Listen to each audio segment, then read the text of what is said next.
देश हमारा, धर्म हमारा, देवी देवता हमारे और पर्व त्योहार हमारे, तो पैसा चीन क्यों कमाए?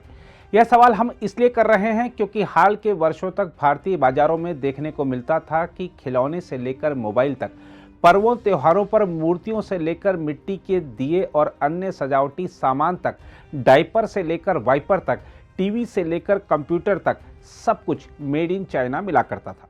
ऐसे में भारतीय व्यापारियों का माल नहीं बिक पाने से उनको तो नुकसान होता ही था, साथ ही भारतीय सामान की मांग नहीं होने के चलते श्रमिकों को भी काम नहीं मिलता था। लेकिन प्रधानमंत्री नरेंद्र मोदी ने देश को आत्मनिर्भर बनाने का अभियान छेड़ते हुए वोकल फॉर लोकल की जो अपील की, वह देखते ही देखते एक बड़ा जन आंदोलन बन गया है। सरकारी समर्थन के चलते स्वरोजगार की राह पर भारतीय इतना आगे बढ़ गए कि ऐसे तमाम उत्पाद भारत में ही बनने लगे जो कि कल तक चीन से आयात किए जाते थे। कम लागत और उच्च गुणवत्ता के चलते भारतीय उत्पाद देसी बाजारों के अलावा अंतर्राष्ट्रीय बाजारों में भी छाने लगे हैं। भारतीय बाजारों से जिस तेजी से चीनी माल गायब होता जा रहा है, उसको देखते हुए कहा जा सकता है कि मोदी ने भारतीय बाजारों से चीन का कब्जा समाप्त करने में सफलता पाई है। आप चाहे शहरों की बात कर लें या गांवों की, हर जगह यही देखने को मिलेगा कि प्रधानमंत्री नरेंद्र मोदी की वोकल फॉर लोकल और made for global appeal superhit साबित हुई है। आज दीपावली पर जिस तरह ऑनलाइन बिक्री मंचों से लेकर बड़े बड़े मॉलों, सुपरमार्केटों और स्थानीय दुकानों तक पर सिर्फ और सिर्फ मेड इन इंडिया उत्पादों की मांग है, उसने मोदी को वोकल फॉर लोकल अभियान के ब्रांड एम्बेसडर के रूप में भी स्थापित कर दिया है। यह मोदी के नेतृत्व का ही कमाल है कि उन्होंने भारतीयों में आत्मनिर्भर बनने का ऐसा उत्साह जगा दिया है कि युवाओं में स्टार्टअप खोलने या अपना व्यवसाय खड़ा करने की होड़ लग गई है। वोकल फॉर लोकल अभियान की सफलता दर्शाती है कि मोदी भारत के पहले ऐसे प्रधानमंत्री हैं जिनका दिया हर नारा लोगों के बीच असर करता है। मोदी भारत के पहले ऐसे प्रधानमंत्री हैं जो हर भारतीय को एक उद्यमी के रूप में देखना चाहते हैं और इसके लिए लोगों को प्रोत्साहित भी करते हैं। मोदी की अपीलें क्या और कितना असर करती हैं, इसका उदाहरण अगर देखें तो प्रधानमंत्री ने रक्षाबंधन से पहले मन की बात कार्यक्रम के जरिए लोगों को वोकल फॉर लोकल मंत्र की याद दिलाई तो बाजार से चीनी राखियां गायब हो गईं और हर ग्राहक सिर्फ भारतीय राखियां ही मांग रहा था।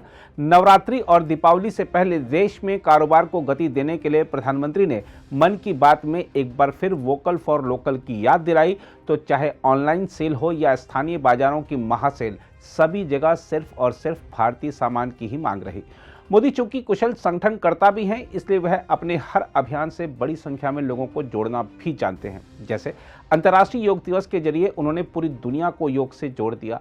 इसी प्रकार वोकल फॉर लोकल अभियान से हर भारतीय को जोड़ने के लिए उन्होंने इस दिवाली पर स्थानीय स्तर पर विनिर्मित उत्पाद खरीदने और उस उत्पाद या उसके निर्माता के साथ एक सेल्फी नमो ऐप पर साझा करने का आह्वान किया, जो कि सुपरहिट तो रहा ही, साथ ही इसने किसी एक अभियान के दौरान सेल्फी लेने का नया रिकॉर्ड भी बना दिया। साथ ही स्थानीय विनिर्माताओं को जो आर्थिक लाभ हुआ सो अलग है।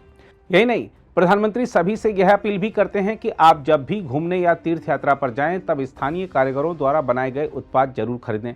प्रधानमंत्री लोगों से लेन देन के दौरान यूपीआई डिजिटल भुगतान प्रणाली का अधिक इस्तेमाल करने का आग्रह भी करते हैं, क्योंकि एक तो ऑनलाइन भुगतान प्रणाली सरल है, दूसरा इससे हर प्रकार की वित्तीय पारदर्शिता भी बनी रहती है। बहरहाल, दीपावली पर कारोबारी जगत के रिकॉर्ड बनाते आंकड़ों को देखकर और वोकल फॉर लोकल अभियान को मिले भारी जन समर्थन को देखकर प्रधानमंत्री के आलोचक भी प्रभावित दिख रहे हैं और भले घुमा फिराकर ही सही, वह भी इसकी अपार सफलता को स्वीकार कर रहे हैं। अगर आप भी लेना चाहते हैं देश दुनिया की तमाम जानकारी, तो आज ही सब्सक्राइब करें हमारे चैनल को। साथ ही नीचे दिए बेल आइकन को जरूर दबाएं ताकि हर अपडेट आप तक पहुंच सके।